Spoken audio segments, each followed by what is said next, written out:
noite a todos. Começo por agradecer o convite que me foi feito pelo quem organizou este colóquio em volta da figura extraordinária de Lutero. Eu creio que é a primeira vez que tem lugar entre nós um colóquio deste género e com esta importância. É preciso pensar que no imaginário cultural português a presença de Lutero é extremamente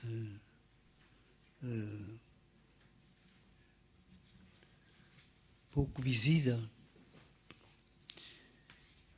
e, todavia, eu acho que a primeira grande integração no nosso próprio discurso cultural português foi feita por Antero de Quintal, quando atribuiu a decadência de Portugal a uma das modalidades, dos fatores da chamada decadência cultural portuguesa, na sua perspectiva, devia-se ao facto de nós termos ignorado a reforma. Isso ficou, mas não teve mais consequências propriamente do que isso, senão o facto de que,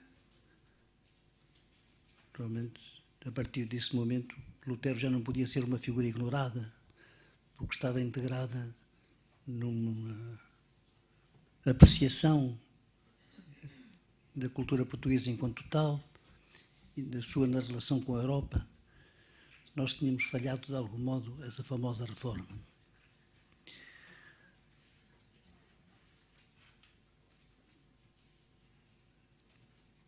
Eu não sou teólogo, não sou propriamente especialista, historiador e especialista da obra de Lutero. Sou apenas uma pessoa fascinada pela figura e pela ação extraordinária desse poeta, como se chama um ator inglês, uma obra que em tempos ouvi. Ele disse que uma das primeiras réplicas é posta na boca do pai de Lutero, que dizia para o filho: "Filho, tu és um poeta." Além de outras coisas, ele era de facto um poeta, mas um poeta de uma ordem específica. Alguém que teve uma percepção, não sei como é que se pode dizer, como se tivesse sido visitado por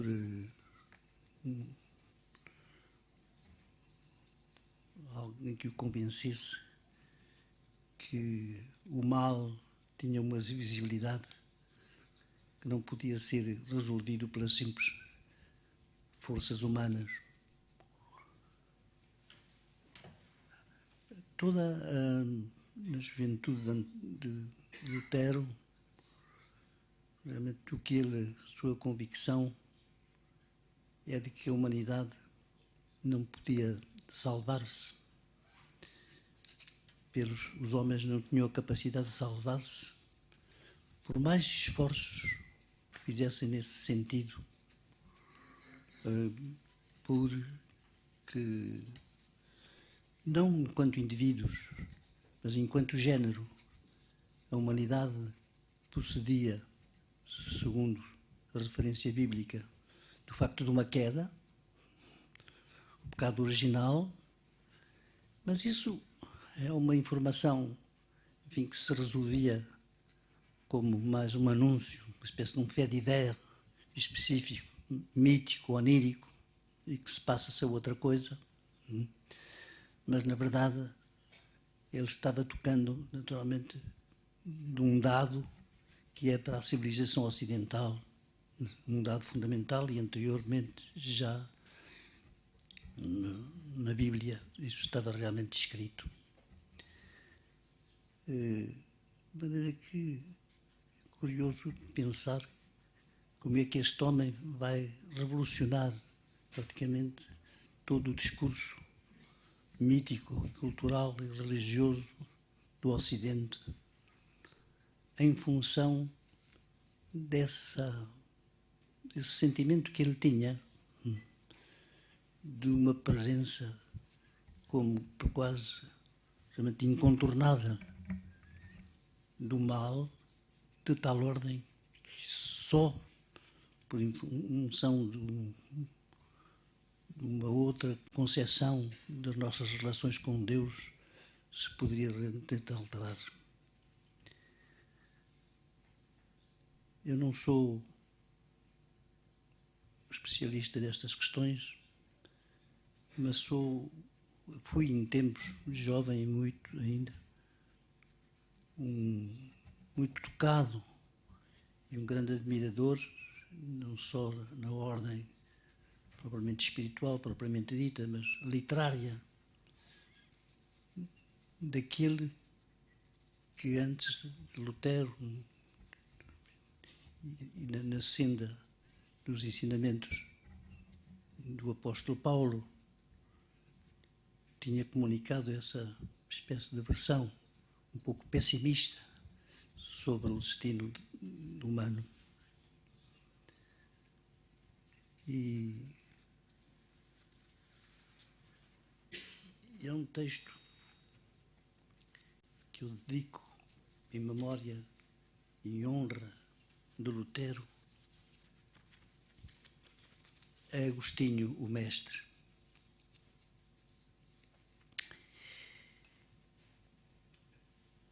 Há no interior do homem tanta inquietude que não está ao alcance de nenhum Deus, nem de nenhuma mulher, poder apaziguá-la. Jorge Bataille. Tudo se passa como se a sua santidade os afastasse de nós, como estrelas que nos confins do universo sobre si mesmos se dissolvem em buracos negros. Os luminares da cristandade, aqueles que uma auréola não apenas simbólica, mas material, chamavam a nossa veneração, parecem mais irreais e perdidos que os passageiros do Titanic, fundados no gelo do tempo. Com o crepúsculo cultural do cristianismo, o que passa por isso, as suas referências milionárias, se não se extinguiram, parecem-se com as sombras dos heróis homéricos convocados por Ulisses, fantasmas nostálgicos ou dolentes da vida antiga sobre a vida do sol, sobre a roda do sol. Qualquer coisa mais intrinsecamente bárbara que os sitiantes de Hipona parece apta a diluir no esquecimento ativo do tempo presente, vivido como eternidade fosforescente, sem passado nem futuro, digamos, de interesse, a memória outrora soberana do autor das Confissões da Cidade de Deus. De certo, há bibliotecas inteiras sobre o mais cérebro dos doutores da Igreja. De certo, há apenas 30 ou 40 anos, quando a filosofia existencial era a moda cultural do Ocidente, Agostinho, pensador existencial por excelência, mestre da inquietude infinita da alma, da inteligência e do espírito, era uma presença viva, um exemplo, uma interrogação ainda eficaz e mesmo uma resposta para os tormentos de uma cultura e uma civilização em estado de dúvida, como na época em que esse mesmo Ocidente parecia sem futuro para os contemporâneos do Doutor da Graça. O estado de pânico dilui-se. O Ocidente vive um momento talvez mais eufórico do que já há muito tempo não vivia. Passou do campo de concentração possível a uma Disneylândia fabulosa e nada lhe parecerá mais estranho, mais irremediavelmente morto e sepultado que a visão do homem e do seu destino a que Santo Agostinho deu o seu nome, depois de lhe ter dado a sua vigília e o seu gênio. Talvez que a mais profunda atualidade de Agostinho resida justamente no seu fantástico e sublime anacronismo. Incompatibilidade profunda, ao menos na aparência, com a pulsão cultural que domina hoje não apenas o Ocidente, mas o mundo inteiro. Agostinho é, por excelência, e depois de ter sido durante milénios o fermento mais ativo da cultura ocidental, o seu tormento profundo e a sua solução luminosamente inquieta, mas também, de algum modo, uma espécie de autor maldito. Toda a sua versão do homem e do universo se articula em torno do conceito. Não me atrevo a falar de experiência, pois a sua simples evocação coloca quem o faz da comunicação séria, fora da comunicação séria e intelectualmente respeitável, de pecado ou, mais latamente, da queda original. Tudo se passa como se o planeta agostiano fosse uma terra desértica, definitivamente estéril. Na nossa atmosfera cultural não há lugar, salvo a título de arqueologia, para uma visão que tem como polo as noções de pecado e de graça, com o seu duplo pressuposto de uma humanidade responsável pela sua queda e incapaz de se regenerar pelos seus próprios meios. Nem mesmo numa versão menos teológica daquilo que laicamente não há muito significado ainda por problema do mal, a simples inteligibilidade da versão agostiniana, enquanto particular e histórica solução dele, parece culturalmente suscetível de interesse. Num tempo em que a ideia do mal sofreu a dupla redução das letras psicanalísticas e etnológicas e em que a sua realidade fascina mais do que apavora, como ingrediente quase exclusivo do imaginário ocidental, o anacronismo agostiniano parece sem remissão. Estatisticamente falando, ninguém sabe hoje não só onde passa a fronteira entre o bem e o mal, nem mesmo se preocupa com a questão de saber se essa distinção tem algum sentido. São noções que somente têm aplicações práticas, mais por tradição do que por convicção, no mundo onde a possibilidade mesma de uma ética desapareceu. É na esfera puramente contingente da desordem objetivada nos domínios do político, do económico e dos interesses incompatíveis que neles se digladiam, que a título quase onírico o discurso ético ainda funciona, mas cortado de todos os seus postulados metafísicos e, sobretudo, religiosos. O estatuto do pós-modernismo, em que os nostálgicos, apesar dele, do sentido, dizem que vivemos, prescinde dessas referências arcaicas, sem as quais a aventura espiritual de Agostinho é da mera ordem do fantástico cultural e não componente essencial, como foi durante séculos, do nosso destino, enquanto escrito na ordem da salvação. Que advém, então, o seu discurso no interior de uma cultura como indiferença, ou talvez melhor, da indiferença como cultura. Memória de um discurso teológico condicionante toda a espiritualidade ocidental no momento do seu eclipse? Autor sempre presente, mas agora na ordem do puramente cultural e imaginário, da primeira e nunca superada análise da interioridade, também em crise, como no espaço de inscrição psicológica, das confissões? Seria, e é já imenso, mas esta deslocação do Agostinho e do agostinianismo para a esfera do profano, mesmo do mais sublime, é ainda uma maneira de ocultar o papel e a função mítica daquele que foi designado e bem como o primeiro homem moderno da civilização que é a nossa. Nem por ele, nem por nós, nos é lícito subtraí-lo à sua dimensão original de fundador da teologia do Ocidente, ou de um dos fundadores, em todo caso. E se o Ocidente não o vive, ou é incapaz de o integrar hoje, de maneira ativa no conflito espiritual que nele se desenrola, mesmo sob a forma suprema da ocultação, é a própria essência desse Ocidente que se esvai ou se sobra num espaço ainda sem nome, como era sem nome noutro sentido, o espaço do mundo antigo e da minoritária sociedade cristã, de onde Santo Agostinho extraiu a figura do Homo Christianus. Na encruzilhada de dois mundos, viveu, pensou, reformulou a verdade, conferindo-lhe um sentido que só a história mesmo do povo cristão e da sua cultura ao longo dos séculos poderá encarnar sem jamais esgotar.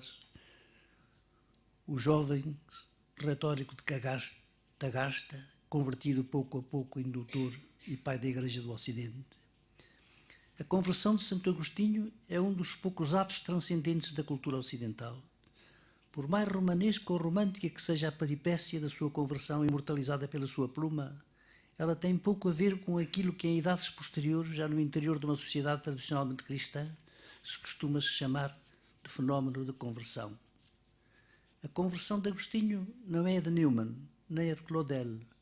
É um acontecimento de outra ordem, que escapa objetivamente à esfera privada e não apenas no sentido em que as mais célebres conversões o fizeram. Na sua própria ótica, acontecimento da ordem da graça, por assim dizer, a experiência emérita dela, o fenómeno pertence à história mesma da graça e que, através da reflexão agostiniana sobre a sua própria conversão, recebe uma luz e adquire uma dimensão que são, no sentido próprio e figurado, transcendentes. Nem sequer à do apóstolo Paulo se pode comparar. São Paulo não é um convertido à maneira de Santo Agostinho.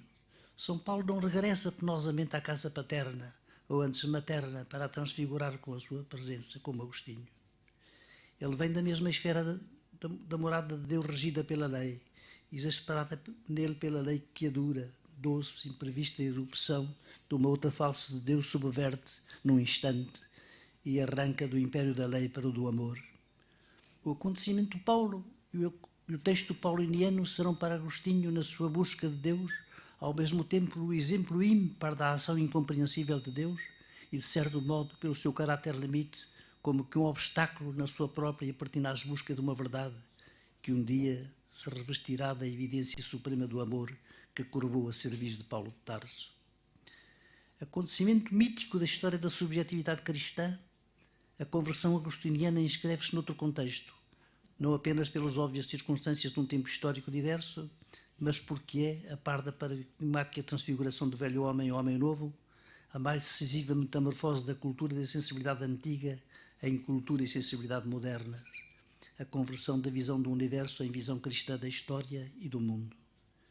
Quem se converte ou se cumpre em São Paulo é o itinerário profético, uma espera, uma verdade latente nas profundezas do Antigo Testamento. Quem se converte em Santo Agostinho, mas também quem permanece nele e em nós, como cultura ocidental cristã, é Platão e Plotino. É o mundo antigo, como o mais alto ideal do homem como sabedoria humana, ao mesmo tempo divina e profana. A reversão da alma, a sua progressiva e dolorosa peregrinação no labirinto dos afetos humanos, que nele eram veementes e de uma complexidade extrema, é pouca coisa ao lado da reversão intelectual provocada pela travessia inquieta do texto da realidade enquanto texto grego, com a fundura ao mesmo tempo luminosa e enigmática das Enéidas. Educado ainda no interior da cultura latina helenizada, com o seu charme decadente, o texto bíblico, onde procura também uma resposta, parece ao mesmo tempo bárbaro e infantil. É o filósofo em Santo Agostinho, hoje podíamos dizer o intelectual, que resiste com toda a sua formação cultural norteada para a inteligibilidade objetiva do universo, segundo o modelo grego, a uma outra ordem, orquestrada em torno do imperativo da salvação.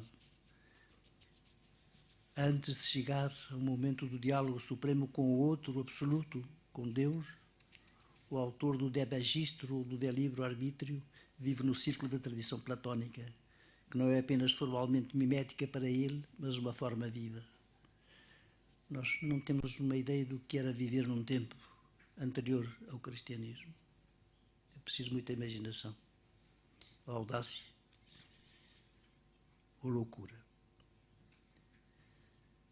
Todavia, por mais luminosa que se lhe entremostre a visão grega, desta primeira conversão puramente intelectual de que a leitura de Hortênsios é a ocasião, Agostinho não sai do ciclo antigo senão negativamente. Pode mesmo dizer-se que a leitura de Hortênsios é a do encontro com a luz grega, penetrada do ideal de uma divinização imanente, que relativiza ou torna sem interesse o nosso vínculo com o mundo e descobre a verdade como único objeto digno do desejo humano. Como Santo Agostinho, nas Confissões, transfigura toda a sua experiência à luz da conversão final, esse juvenil entusiasmo pelo Hortênsios parece-lhe o começo do seu regresso a Deus. Mas essa verdade, que enquanto única realizada eterna, permanecerá sempre no seu horizonte como uma espécie de divindade, que como Renan na oração da Acrópole endereçará entusiastas e pungentes antrofes, não é a verdade cristã encarnada no homem-Deus. A sua autêntica conversão é a do encontro com a verdade enquanto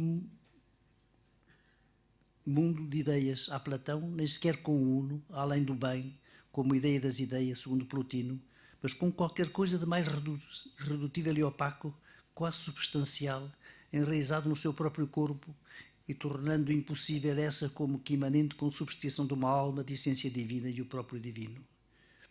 O que Agostinho deve superar para contemplar essa verdade segundo o modelo grego, verdade como ser eterno, por definição ao mundo no tempo, é o obstáculo imediato da sua própria vida, corpo e alma prisioneiros de uma obscuridade mútua que só a experiência do pecado exemplifica.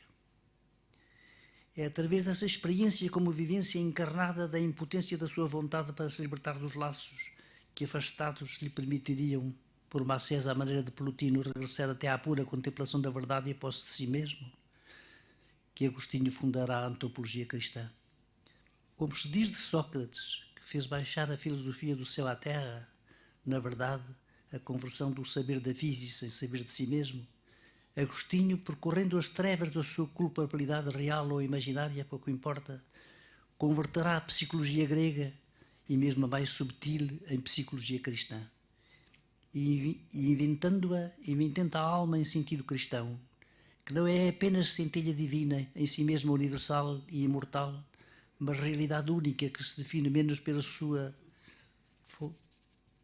evidência ôntica do que pela sua realidade de decisão, pelo seu poder de escolha, ou antes, pelo facto, sem tradição grega, de ser necessariamente um eu diante de um tu soberano.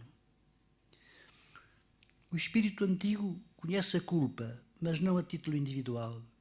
A culpa é a consciência objetiva de uma desordem na ordem não menos objetiva em que o homem está encerrado. Na tragédia grega pode haver uma antecipação do futuro mistério da culpa e da redenção cristãs, mas a inscrição da culpabilidade, no fundo, não tem sujeito. Invertendo a célebre fórmula de Tertuliano, podemos dizer que a alma antiga é materialmente divina. Do Evangelho já se podia deduzir que ela é naturalmente cristã, vocacionada para um amor que não é da ordem, da natureza, mas um dom de Deus, ou melhor, de um apelo que não é da esfera da necessidade, mas da gratuidade. O que distingue a demarche de Agostinho de todas as outras é que ele vai ao encontro dessa verdade através de um itinerário particular que o seu gênio tornará universal. Não é a experiência do mal que o atormenta, não é a experiência objetiva do mal que o atormenta, não é nas soluções filosóficas dele, nas pseudo-religiosas, como a do manicaísmo, que encontrará resposta para elas. No horizonte grego, o mal, em última análise, não existe. É uma forma de não ser. Agostinho não esquecerá nunca esta não-realidade do mal. Houve mesmo um momento em que, muito esteticamente, pensou tão bem o mal como a sombra necessária que num quadro, numa pintura, exalta a sua harmonia global. Para a vivência do mal enquanto expressão exterior a si mesmo, mal físico ou mal metafísico, mesmo mal moral, de que o sujeito é o próximo, sociedade ou indivíduo, essa solução dialética ou estética pôde parecer suficiente. Para a sua própria e infinita sede de harmonia, para a sua secreta transparência, a solução não bastou. Nenhuma água filosófica podia branquear a sua alma incapaz de resistir à libido, que em todos os domínios, desde a sensualidade ao amor da glória, o constituía misteriosamente em prisioneiro de si mesmo. É a evidência desta prisão, não apenas como ato sem substância, como é próprio do mal, mas ato positivo de privação de si mesmo como vocacionado para Deus, que constitui para ele o pecado. Incapaz de descobrir o segredo desta força de pecado, sofrimento de si e fascínio irresistível do objeto do desejo, Agostinho, abandonando a perspectiva idealista grega, aceita como quem se afoga a solução manicaísta, a ideia do mal como substância, o mal como força oposta, mas análoga a Deus. Tornado objetivo, componente necessário do processo cósmico, da história e do destino individual, o mal deixaria de ser seu, a culpabilidade e a responsabilidade perdiam o seu caráter dramático. Agostinho retornava, por outra via, ao círculo da fatalidade antiga. Para vários exegetas do agostinismo, sobretudo na sua expressão final, a quando da polémica acerba com os pelagianos, alguma coisa desta visão do mal como substância transparece na sua doutrina da graça. A própria doutrina da graça, na sua gênese, alguma coisa deveria a esta solução, ao mesmo tempo sedutora para o espírito, tão avassaladora é a presença do mal, sob todas as suas formas, que o manicaísmo representava na época de Agostinho e tantas ressurreições tenha conhecido ao longo do tempo. A concepção do livre-arbítrio teria sido a sombria concepção do livre-arbítrio teria tido a sombria coloração agostiniana sem essa experiência manicaísta, e isto é verdade para ele e para Lutero. Inversamente, a concepção agostiniana da graça revestia de uma tal veemência na apologia da sua gratuidade para o pleonasmo, sem a mesma experiência. O horizonte teorético nunca é o horizonte apropriado para a compreensão de Santo Agostinho e do agostinismo. Por mais ardente e genial que seja a sua capacidade especulativa, tudo passa nele pelo corpo, pelo vivido, e é a vida dele que ata e desata os nós que a especulação cria ou explicita. O que o afastará do manicaísmo tem menos a ver com qualquer aprofundamento especulativo, com o exame de contradições metafísicas da doutrina, do que com o encosto de Fausto, nome predestinado que lhe fora apresentado como exemplo do perfeito, do puro, segundo o modelo da perfeição que o maniqueísmo pregava.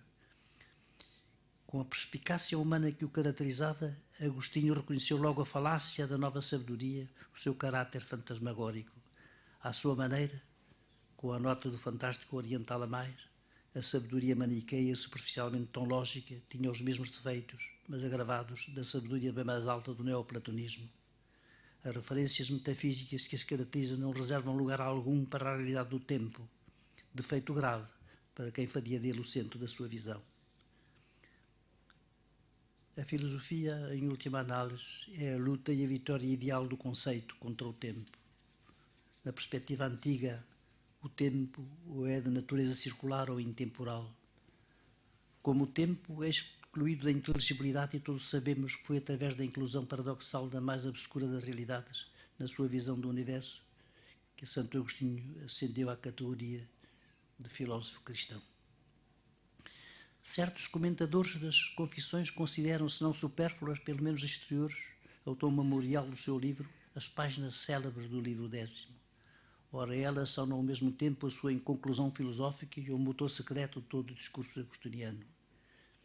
Independentemente das suas consequências religiosas ou teológicas, o que as Confissões representam é a descoberta do homem como temporalidade e do destino humano como destino histórico.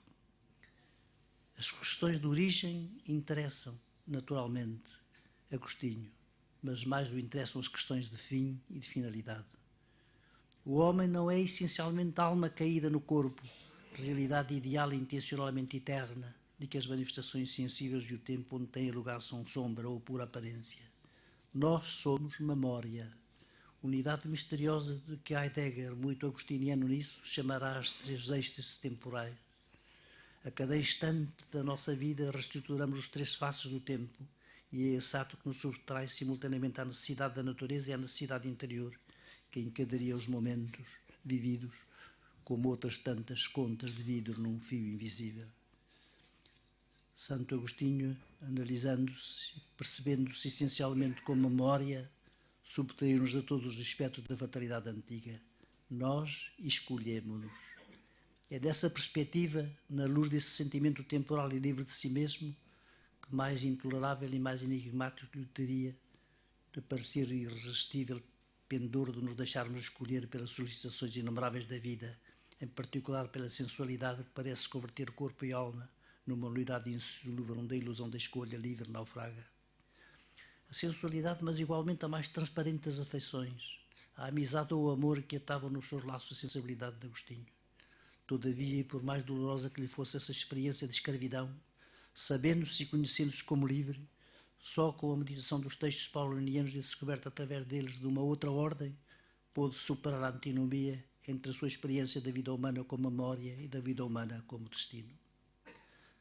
Da tradição grega herdara a ideia de que a culpa era sobretudo ignorância e que, como a virtude podia ser ensinada, a culpa podia ser anulada pela clara consciência disso. Apesar do enraizamento profundo e nunca extinto do seu espírito no mundo antigo, cuja cultura era o seu ofício, só o acontecimento dessa ordem o podia subtrair ao otimismo intelectual da filosofia grega para lhe revelar uma outra forma dele que não repousa sobre o intelecto ou não se confina na sua luz natural. Embora a clara percepção do papel da vontade em nós o conduza mesmo à convicção de que a vontade é a estrutura da realidade humana, essa evidência não bastará para o abrir de maneira totalmente nova à verdade enquanto verdade cristã. A longa série de quedas e arrependimentos, através dos quais pensa progredir em direção a uma nova verdade, parece ocultar-se enquanto a sua busca continua inscrita, apesar do que tem de doloroso, no plano do sentimento, no horizonte espiritual impregnado da cultura antiga. Não é apenas o seu corpo de morte que o retém à beira da transfiguração cristã, é um corpus cultural que só a noção pauliniana da graça e a sua versão da história da redenção podem pôr em causa.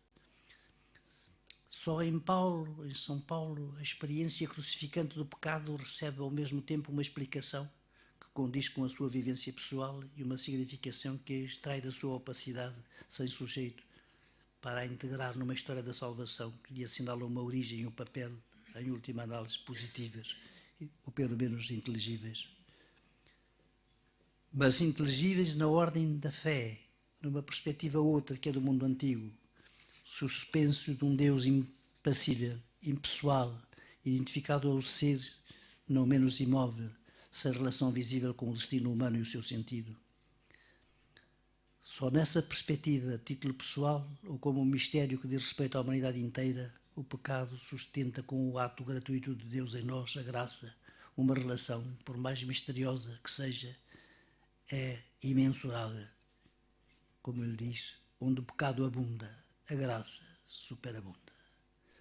Mas a verdade desta célebre expressão de São Paulo só recebe luz da mesma fé e da revelação, que nem são aspiração sem conteúdo nem anúncio fantástico, mas a substância daquilo que se deve esperar quando a evidência do amor de Deus pelos homens encarnados em Jesus Cristo é a essência da nossa mais profunda realidade.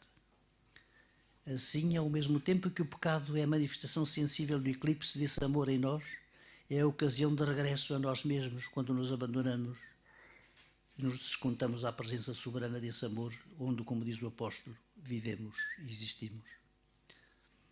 Na verdade, o que Santo Agostinho soube pôr em evidência, através da sua experiência espiritual do pecado, foi a sua essência de não diálogo, o afastamento da comunicação que ele significa, e em primeiro lugar connosco mesmo ou dentro de nós.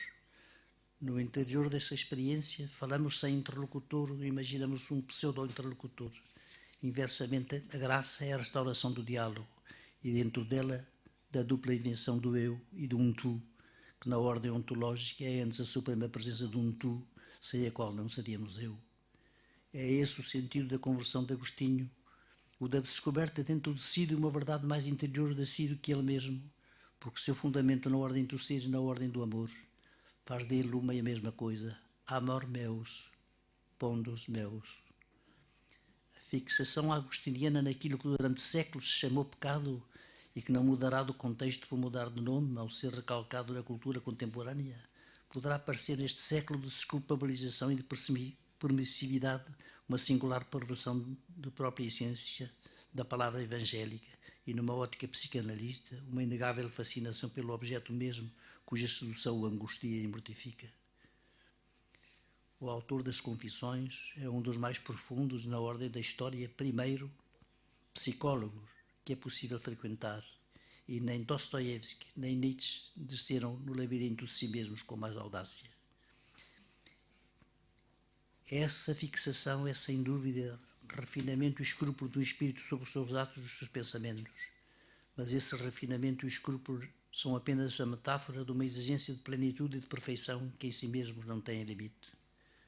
Por mais temível que seja para Agostinho e para o agostinianismo, a desordem e a extensão do mal de que o pecado é a suprema expressão, morte absoluta, inexistência pura que simbolicamente é, subversão do tempo próprio, o doutor da graça encontrou sob ele, através dele, por causa dele, uma onipresença do amor no coração e na textura mesma da história, que redime radicalmente o que na sua visão podia haver de inumano e duro. Sob a problemática do mal radical, através da mínima página de Kafka ou de Samuel Beckett, a substancialidade quase palpável do mal exprime com bem maior radicalidade uma condição humana que já não pode nem ousa, como o bispo de Hipona, contrapor à universalidade do horror criado pela ausência do bem, a forma mais atuante desse bem.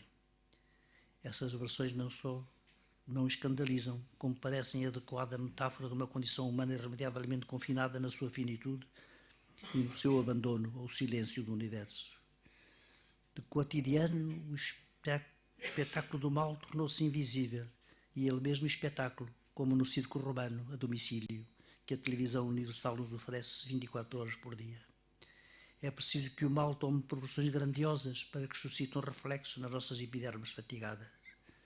Nesta idade de puro signo de que Barthes foi o cintilante escriba e o profeta indiferente, o matemático, uma obsessão pelo pecado tão extravagante como a do autor das Confissões, pesando na balança da salvação o seu pecado dos 16 anos, ou os seus amores ardentes, parecerão incompreensivelmente como incompreensível nos pareceria na época cristã que agoniza sobre nossos olhos, que se sacrificassem homens por puro divertimento nas arenas romanas. Talvez isso signifique realmente que o homem como pessoa e a humanidade como projeto inscrito numa história da salvação, mesmo em termos empíricos, estejam realmente agonizandas ou já mortas. É que assim o autor das Confissões já não pertence à nossa fosforescente e efêmera constelação.